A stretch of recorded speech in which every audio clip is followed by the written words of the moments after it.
Now, this presentation is going to be broken into four parts or four learning areas, and I'm going to walk you through each one of them. But they're the four main components that I always talk about with people when it comes to setting up your own WordPress site. So, the first one, how to create a high quality and high content website that represents you and your business. I also want to talk about how anybody can have a self-managed website, and all it takes really is just a little bit of coaching, a little bit of someone to show you, do this, don't do that, and here's how you put things together. And within a very short period of time, you can be up and running on your own site. Also, we're going to talk about how the whole content creation strategy side of things can help brand you as an expert. So again, it's going to be business focused, and it's about creating an audience and attracting people to read and absorb and just take a hold of the content that you're trying to create and put out there. And then finally, we're going to talk about the best practices of SEO, search engine optimization. Obviously, if you're going to be doing stuff on the web, you want to make sure that Google is finding you and the search engines are finding you and finding your content so that you're attracting ideal viewers to your website. The ideal traffic are the people who are searching for exactly what it is that you offer on your website. So let's talk about bullet number one first. So when it comes to creating a high quality, high content website, I always talk about the big five. These are tools that you need in your toolbox to get started. So the first thing is a domain. You need a web address to have a website under, and it's very easy to go get a domain. I usually just go to GoDaddy.com, and they run a little search there for you to tell you if the domain you want is available. You also need a hosting account. So a hosting account is basically just a computer that hosts your website and shows that website to the rest of the world. You don't want to do that from your own computer at home because the chances of it being able to handle the eventual traffic you're going to get are pretty slim, and really nobody just runs a hosting account from their house. WordPress installed, obviously. This is a WordPress-based presentation. The good thing is most hosting accounts, I often recommend Hostgator or Bluehost, and they have what's called one-click WordPress install. So basically, with literally one click, you can have WordPress installed on your host, and then it's just a matter of configuring it for your use. You need a WordPress theme. And basically, a WordPress theme is a template that makes your site look and behave and act in a certain way. And there's tons and tons of themes available online for free. You can go and do Google searches for free WordPress themes. There's also paid WordPress themes. And then there's advanced and customizable WordPress themes that I'm going to talk about a little bit later.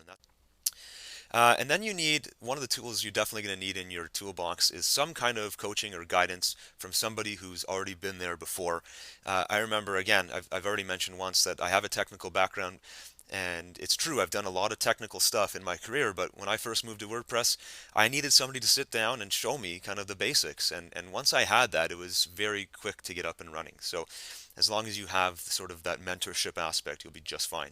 Now let me walk you through the main areas of a WordPress website so you can understand it both from a design and a business perspective, how this can really, really change things and help you out enormously.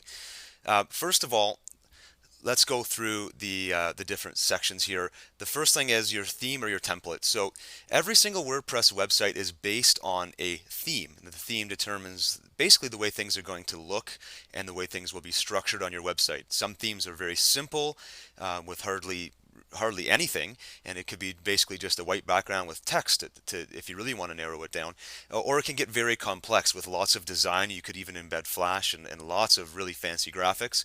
That's up to you and your tastes, and sometimes your budget too. But you can go out to Google right now and search for WordPress themes, and you'll find tons of them for free and many other ones that are paid, and it's just up to you. This happens to be one I paid for just because I really liked the style of it. Um, there's also very clean navigation with WordPress, so allowing people to just quickly get to other areas of your website is a good thing to have.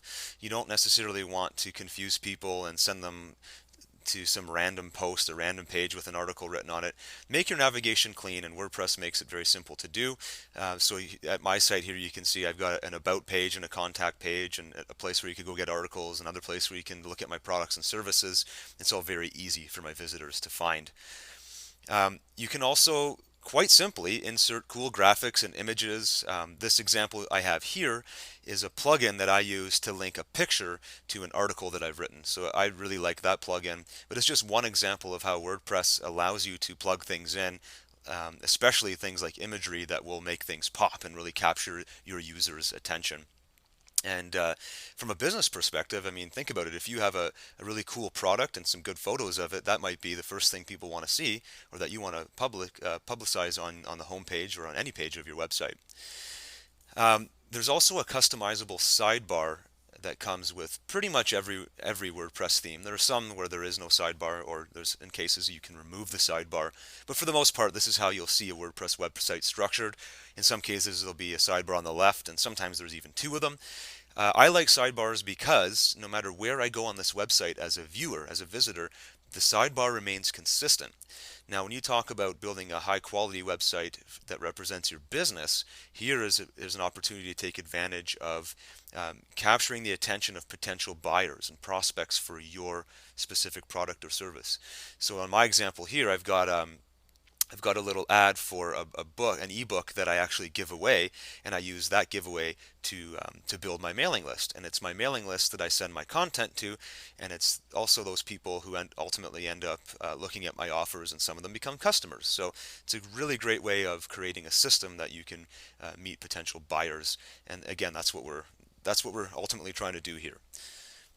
Um, Now, dynamic content on my website, I publish all of my latest blog posts, my most dynamic content, right on the home page in a featured section. So if I come up with a new article or a new interview or some kind of content that I've created, it goes right there on the home page. Other WordPress sites might move the dynamic blogging page to a secondary page, not right on the home page. It's pretty customizable that way, but the point is you're building a website that's constantly being updated, constantly changing and growing so that people want to come back, and it's indexing more and more stuff into search engines, which I'm going to talk about very soon. I also, from a design and quality perspective, you can really give your users and your visitors a great experience by arranging the content cleanly. And in my example here, all of my content is structured into categories that I know my visitors look for. So I have a category where I talk about entrepreneurship. I have another category where I talk about personal development. I have success interviews. I have inspirational people. So depending on who you are, your personality, and the kind of stuff you're looking for, my site will give it to you, and it will let you find that based on the categories I've created. So it's a really nice way of organizing the information. Static websites can't really do this because the information is not based on a database. With WordPress it is, so it's very easy to pull things out. And then finally, you can easily plug in social media. So if you're watching this presentation, I'm guessing you've probably tried Twitter or Facebook or one of the social media sites. And I don't really need to say too much about it other than it's very easy to integrate your website with your social media profile.